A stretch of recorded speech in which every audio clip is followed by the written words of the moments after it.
Guys welcome back to my channel. तो आज की वीडियो में हम कौन सा चैप्टर पढ़ रहे हैं? अमोनिया। इसकी केमिकल प्रॉपर्टीज़ की वीडियो ऑलरेडी अपलोडेड है, ठीक है। तो आज हम इस वीडियो में बाकी के पार्ट अमोनिया का डिस्कस करेंगे।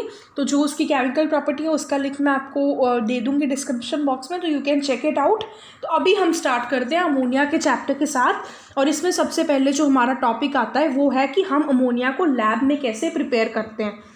So we will go little fast and we'll try to complete it in less amount of time. So let us start. Lab preparation of ammonia gas. So first of all आपको इसकी reaction पता होनी चाहिए। तो ammonia की gas बनानी है तो अमोनिया का सॉल्ट तो चाहिए होगा ना। तो अमोनिया का सॉल्ट की हमें ज़रूरत है, सख्त ज़रूरत है। तो यहाँ पे हम क्या प्रेफर कर रहे हैं? Ammonium chloride. अब आप सोच रहे होगे कि अमोनियम सल्फेट भी, हाँ वो भी यूज़ कर सकते हो आप, ammonium sulphate. And there is one another salt, ammonium nitrate भी तो है, वो यूज़ कर सकते हैं? नहीं, वो नहीं कर सकते। अमोनियम नाइट्राइट है, वो कर सकते हैं? नहीं, वो भी नहीं कर सकते हैं। क्यों नहीं कर सकते हैं वो मैं आपको अभी बता देती हूँ। तो जो अमोनियम नाइट्रेट है या फिर ये अमोनियम नाइट्राइट है, दे do not form ammonia on heating, because on heating जब हम इन्हें हीट करते हैं तो अमोनिया को प्रोड्यूस करने के बजाय they produce N2O and N2 respectively. सो ये वाली क्या प्रोड्यूस करती है? N2O और सर यहाँ पे 2 आना चाहिए था, और ये वाली नाइट्रोजन। तो अमोनिया के बजाय ये वाला देती है। और यहाँ पे आपको एक वर्ड लिखना इंपॉर्टेंट है, it decompose on heating. So number 1 point क्या इंपॉर्टेंट है? It decompose on heating. Okay, this is the one reason कि हम इसे यूज़ नहीं करते हैं, बिकॉज अमोनिया के बजाय ये वाली गैसेस बना देती है। बिकॉज जैसे इसको हीट करती हैं ये टूट जाती है, ये सॉल्ट जो होता है वो टूट के ये गैसेस बनाते हैं। तो इसकी रिएक्शन देख लो आप। Ammonium nitrate when heated from N2O plus water. तो रिएक्शन को देख लो, बैलेंस कर लेते हैं।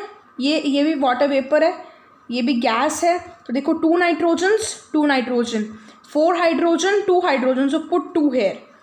Then 3 oxygens, 3 oxygen. So this is a solid. Similarly, जो अमोनियम नाइट्राइट होता है, नाइट्राइट NO2, तो वो क्या बनाता है? नाइट्रोजन गैस प्लस क्या बनाता है? वाटर वेपर्स, ठीक है। सो नंबर 1 हम इसे क्यों नहीं यूज़ करते हैं? बिकॉज जैसे ही हम इसे हीट करते हैं तो अमोनिया के बजाय ये डीकम्पोज कर कुछ और ही बना देते हैं। तो उसकी तो हमें चाहिए ही नहीं, हम तो भाई अमोनिया कर रहे हैं ना। तो अगर कोई और कुछ और बनाएगा तो हम उसे टीम से आउट कर देंगे, इजंट इट? तो दूसरा चीज़ ये होता है कि ये बहुत ज़्यादा एक्सप्लोजिव होता है। तो एक्सप्लोजिव चीज़ों को तो हम वैसे ही नहीं यूज़ करना पसंद करते हैं। तो आई होप आपको अब ये पता चल गया होगा कि हमने जो पहला रिएक्टेंट लिया उसके रीजंस, और नाइट्राइट्स क्यों नहीं लिए वो भी पता चल गया होगा। और अमोनियम सल्फेट हम लेने को ले सकते हैं। उसके साथ दूसरा प्रोडक्ट होते हैं एल्कलीज। एल्कली हम कौन सी उठाते हैं? CaOH whole twice. अब आप फिर से सोचोगे कि भाई CaOH होल ट्वाइस ही क्यों? What about NaOH, KOH, NH4OH? तो भाई हम यूज़ कर ही नहीं सकते बिकॉज अमोनिया ऑलरेडी आ चुके हैं, दूसरी बारी में हम उसे लेंगे, एक चांस, ठीक है। तो ये दोनों क्यों नहीं? इसका रीज़न बताइए। इसका रीज़न ये है कि फर्स्ट ऑफ ऑल हम ये लिखेंगे, we use calcium hydroxide. Why do we use calcium hydroxide? Because it is cheap. And why don't we use NaOH and KOH? Because NaOH and KOH क्या होते हैं? Deliquescent. They are deliquescent and absorb the moisture from the air.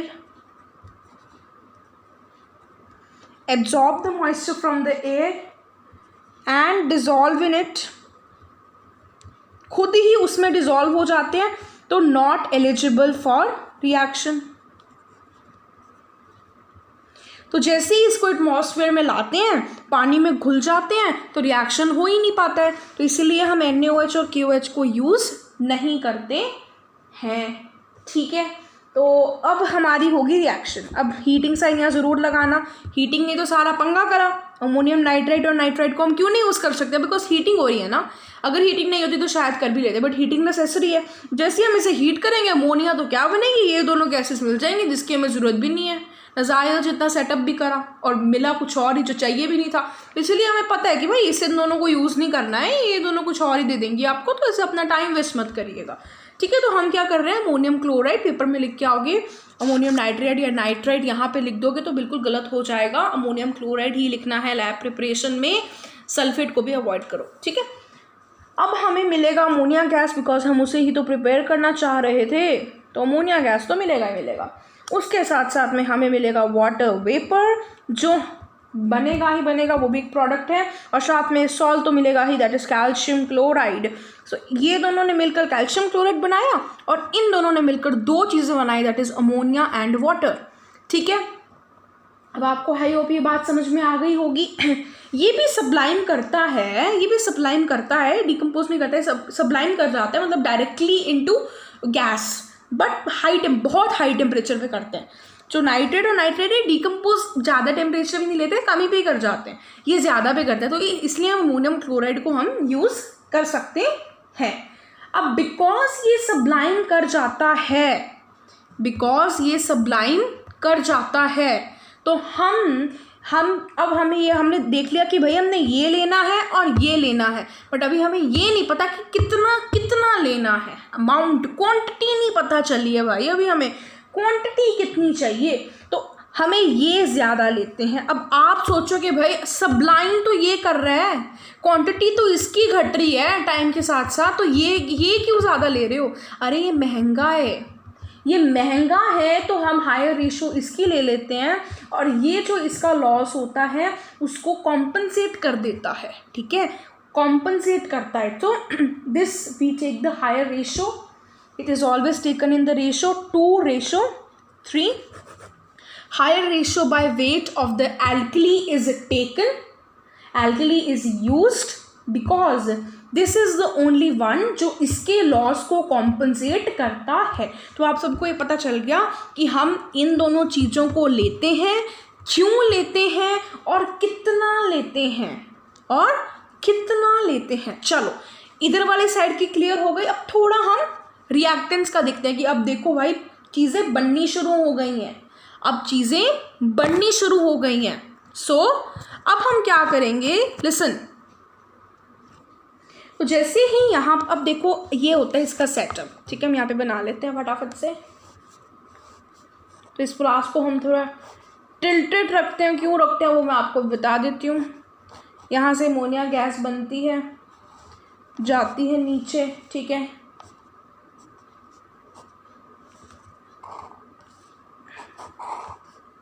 Okay fine. I know ये diagram इतनी अच्छी नहीं है, but समझने के लिए ठीक है। तो अब हम ये फ्लास्क ले रहे हैं, ये फ्लास्क थोड़ा टिल्टेड होना चाहिए, ये एक तरह की प्रिकॉशन है।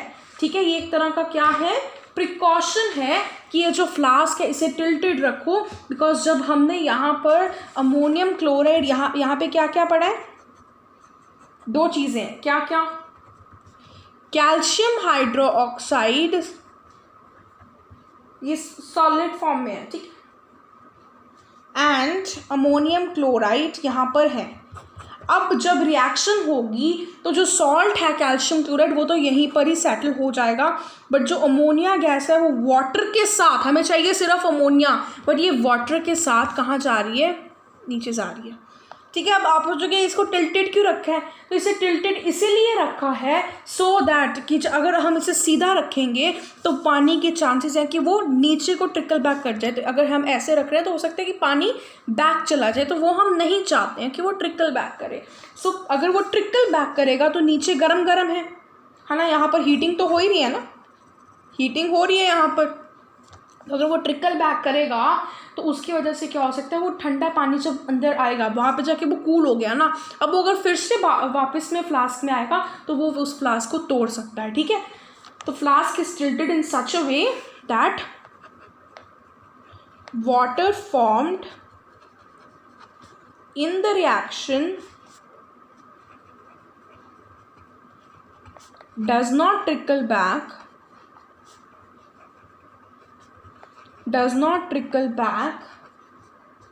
into the flask and does break it, because इससे वो टूट सकता है, and does break it। so ये होता है, ठीक है। चलो ये तो बात समझ में आ गई। अब मैंने आपको बताया कि यहाँ से दो चीज़ें जा रही हैं, एक अमोनिया गैस जा रही है और दूसरा वाटर वेपर्स जा रहे हैं, बट हमें तो सिर्फ अमोनिया चाहिए, तो हम यहाँ पर एक ड्राइंग एजेंट लगाते हैं। कौन सा ड्राइंग एजेंट लगाते हैं? So drying agent that we use is, what is that? So the drying agent that we use is, it is calcium oxide, called as quicklime। Okay, now you would be thinking, why not the other drying agent, concentrated sulfuric acid and that phosphorus pentoxide? Why not all these things? Anhydrous calcium chloride? Why not all these drying agents we are using? Why only this calcium oxide? So whenever our ammonia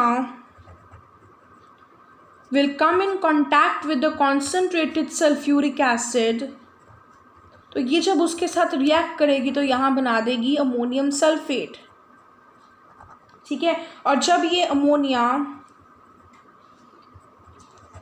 phosphorus pentoxide और water भी यहाँ ले लीजिए, यहाँ पे water नहीं भी होगा तो भी रिएक्ट करेगा, यहाँ पे वाटर है, वाटर तो है ही ना, तो तब ये रिएक्ट करके क्या बना देगा, अमोनियम फॉस्फेट। तो और एक और, अगर हम कैल्शियम क्लोराइड लेते हैं, यहाँ लिख देना कि एनहाइड्रस है, तो तब ये एडिशन कंपाउंड बनाएगा,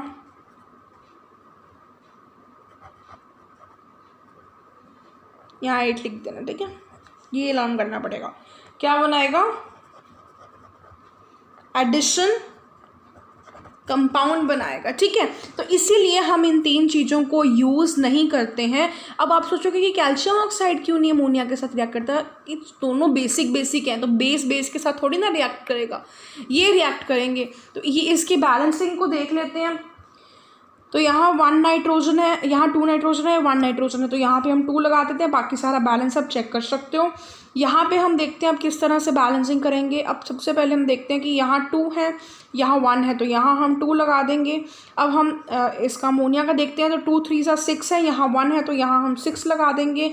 तो हाइड्रोजन का देख लीजिए, 6 3 18, ऑक्सीजन का भी पहले चेक कर लेते हैं, 5 6, तो यहाँ तो 2 4 8 हैं, तो हमें कितने और चाहिए, 3, तो यहाँ हम 3 लगा देते हैं, ठीक है। तो हाइड्रोजन कितने हो गए, 6 हो गए, और यहाँ पे 18 एंड इधर 24 है, इधर भी 24 है, तो ये बैलेंस्ड हो गई। इसका आपको लर्न करना होगा कि 8 ammonia plus calcium chloride plus this is the addition compound that is being formed here. So now this has been dried and this is collected over air. ये एयर के ऊपर कलेक्ट करा जाता है because it is lighter than air. And second thing is that water के ऊपर क्यों नहीं करा जाता, बिकॉज ये वाटर में बहुत जल्दी घुल जाता है, that is it is highly soluble in water, so we don't collect it over the water. So what all things we have learned, so let me just revise it once with you, not the entirely but just the headings. So first we have learned that why are we using that ammonium chloride and calcium hydroxide, and then we learned that on heating that why can't we use ammonium nitrate and ammonium nitrite। अच्छा, फिर हमें पता चल गया कि कौन से reactants ले रहे हैं, तो वो कितना ले रहे हैं, तो हमें ये पता चला कि कैल्शियम हाइड्रोक्साइड हम ज़्यादा ले रहे हैं और जो अमोनियम क्लोराइड है वो हम कम ले रहे हैं। तो जब वो बन जाती है गैस, तो अमोनिया और वाटर दोनों जाते हैं, तो एक टिल्टेड फ्लास्क के थ्रू जाते हैं। वो एक सीधा फ्लास्क होता है, टिल्टेड फ्लास्क होता है। अब उसे ड्राई भी तो करना होता है, तो ड्राई हम उसे कैल्शियम ऑक्साइड के साथ करते हैं। बाकी चीज़ें क्यों नहीं यूज़ करते वो भी हमने डिस्कस कर ली हैं। और जब अमोनिया कलेक्टिंग चैम्बर में आ जाता है तो उसे किस तरह से कलेक्ट करा जाता है, by the downward displacement of air. क्यों? क्योंकि हवा से बहुत ज़्यादा लाइट होता है, तो भाई हम वो क्यों नहीं यूज़ कर रहे हैं वाटर, तो वाटर में बहुत ज़्यादा सॉल्यूबल होता है तो ये एक्वस बन जाएगा, तो हमें वो नहीं चाहिए है, तो इसीलिए हम इसे एयर के ऊपर कलेक्ट करते हैं। तो ये तो हो गया एक मेथड लैब प्रिपरेशन का। अब एक और मेथड है जिसके बारे में मैं आपको बताने लगी हूँ, वो है from metal nitride. From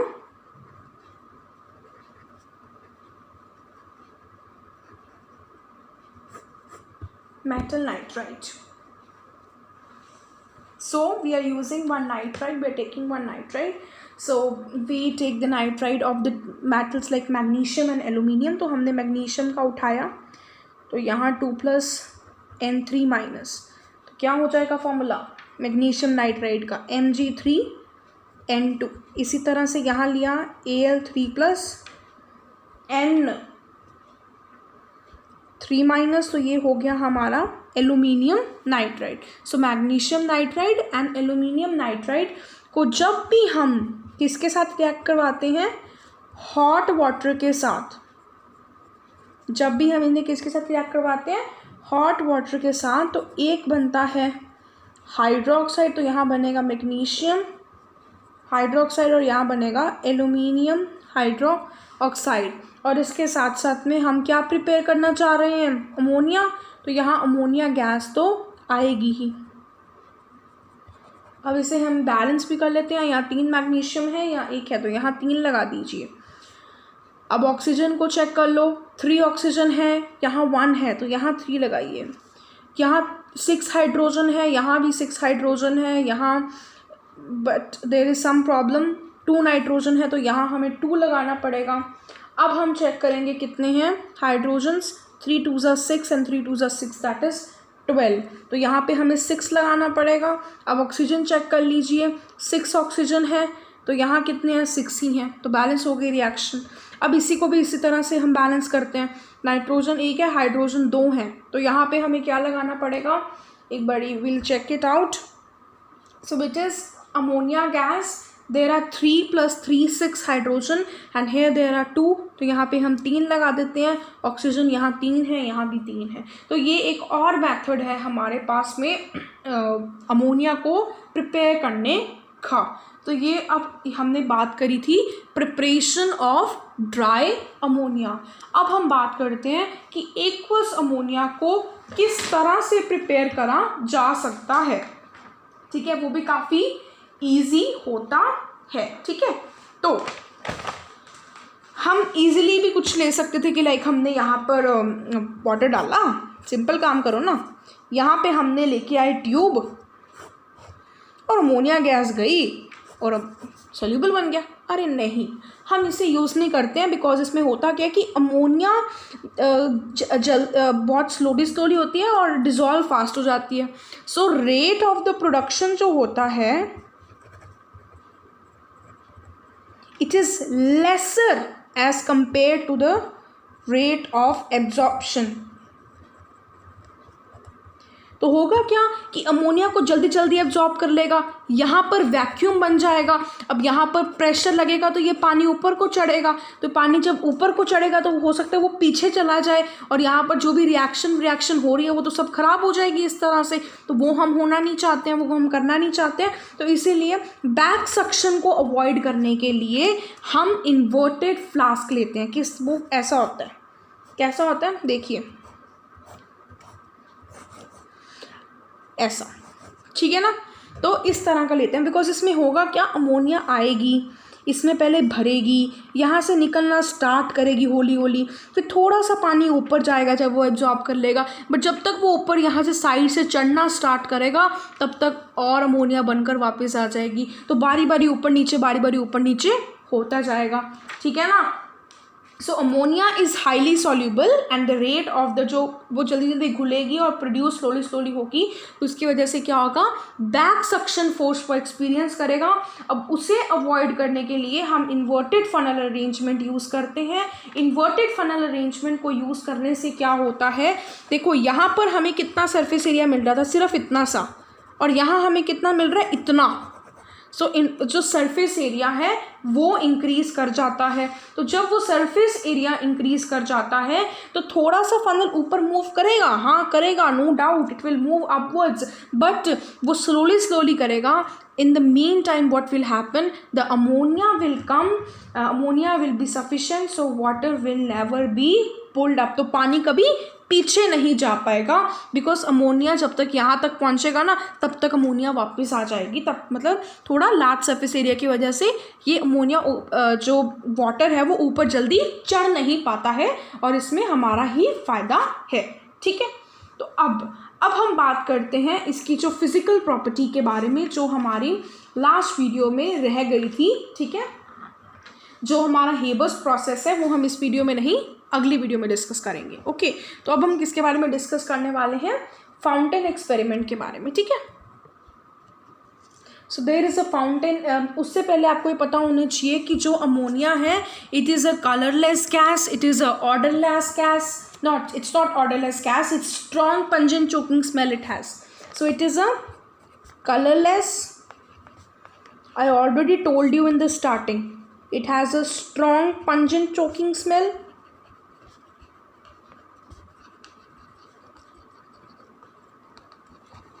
it is slightly bitter in taste, then non poisonous, poisonous तो नहीं होती है बट खांसी ज़्यादा आती है। Vapour density is just 8.5 means lighter than the air, that is why it is collected over air not over water. Highly soluble in water की अगर एक वॉल्यूम ऑफ द वाटर है, मतलब अगर 1 सेंटीमीटर क्यूब ऑफ वाटर है तो उसमें 702 centimetre cube of ammonia dissolve हो सकती है। It's boiling point is minus 33.75 degrees Celsius.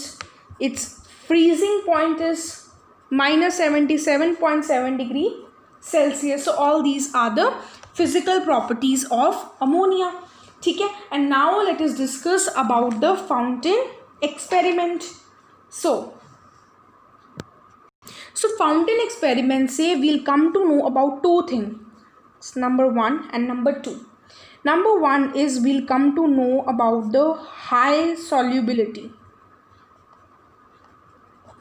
and number 2 is that we'll come to know about the basic nature of the gas. We'll come to know about the basic nature of the gas. So what happens in this inverted funnel arrangement?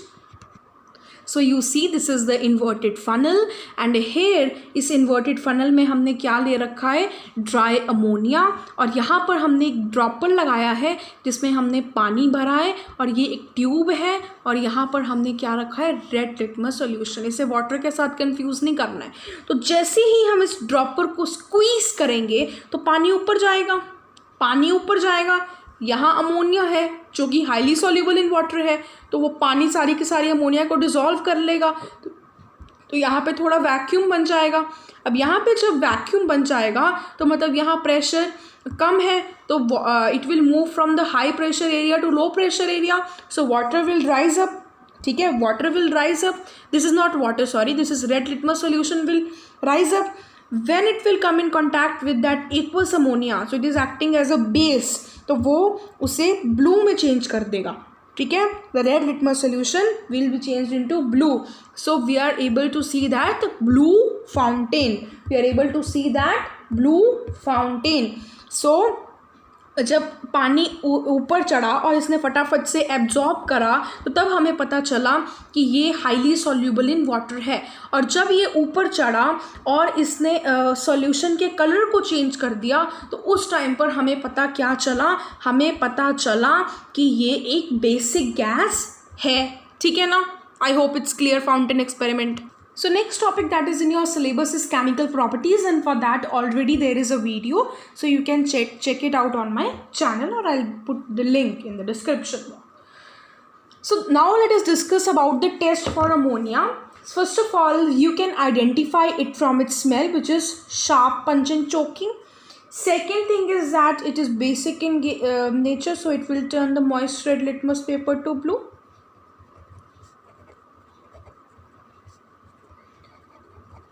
It also turn the moist turmeric paper brown. Haldi, turmeric is haldi.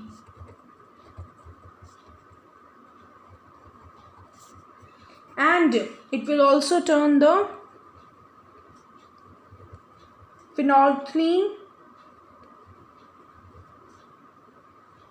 solution pink. This solution remains colorless. जब ये acidic में आता है तो basic में है तो pink हो जाएगा, ठीक है. And whenever you need to remember this, that जब भी ये अमोनिया की gas is passed through copper sulfate solution, whenever this ammonia gas is passed through copper sulfate solution, what is formed? A blue precipitate is formed. Blue precipitate बनता है. किस वजह से? इस कॉपर आयन की वजह से एक ब्लू प्रेसिपिटेट बनता है जो कि डीप ब्लू हो जाता है when we pass this gas in excess. तो ये एक और टेस्ट है कि this ammonia gas when passed through copper sulfate solution, a blue precipitate is formed which changes to deep blue when this gas is passed in excess. Absolutely fine? Yes. And we learned in the lab preparation that there is ammonia salt plus calcium hydroxide forming ammonia, water and the salt. So every time when ammonia salt reacts with the alkali, it forms ammonia salt other than ammonium nitrate and ammonium nitrate. So you can mention that. ठीक है, like sodium hydroxide, but we prefer using calcium hydroxide, तो हमें एक ammonia की gas मिलती ही है. तो अब हमने एक चीज़ देखी थी कि जब हम उसे मॉइस्ट टर्मरिक पेपर के थ्रू पास करते हैं तो उसे ब्राउन कर देता है. वो एक और चीज़ को अमोनियम सॉल्ट ब्राउन कलर देता है और it precipitate with the Nessler's reagent. वो क्या है? K2HgI4 potassium mercuric iodide. This is potassium mercuric iodide. किस तरह से? A slightly alkaline solution. Nessler's reagent थोड़ा बेसिक सॉल्यूशन होता है. किसका? Potassium mercuric iodide. बेसिक कैसे बनाते हैं? इसमें थोड़ा सा KOH लगा देते हैं. तो अमोनियम सॉल्ट ब्राउन कलर देता है जब इसके थ्रू इसे पास करवाया जाता है या इसके साथ रिएक्ट करवाया जाता है और वो प्रेसिपिटेट कर जाता है. और यू कैन से कि प्रेसिपिटेट कर जाता है. प्रेसिपिटेट का कलर क्या होता है? ब्राउन. तो यहाँ पे हमने जो मेन चीज़ देखी और जो आपके लिए नई थी वो ये थी कि कॉपर सल्फाइड वाला पॉइंट, और दूसरा ये तो अब पुराना ही था. और ये जो फिनोप्थलीन सोल्यूशन पिंक है, कईयों के लिए नया होगा, कईयों के लिए पुराना. तो ये चीज़ आप इस तरह से याद रख सकते हो कि टर्मरिक पेपर को भी ब्राउन करता है. ठीक है, कौन ब्राउन करता है? Ammonia gas. और जब अमोनिया का सॉल्ट इस नेस्लर्स रिएजेंट के थ्रू पास करवाया जाता है तो तब भी एक ब्राउन कलर देता है. In the next video will be discussing about the Haber's process. Till then watch this video and the chemical properties of ammonia. Thank you so much. Bye bye.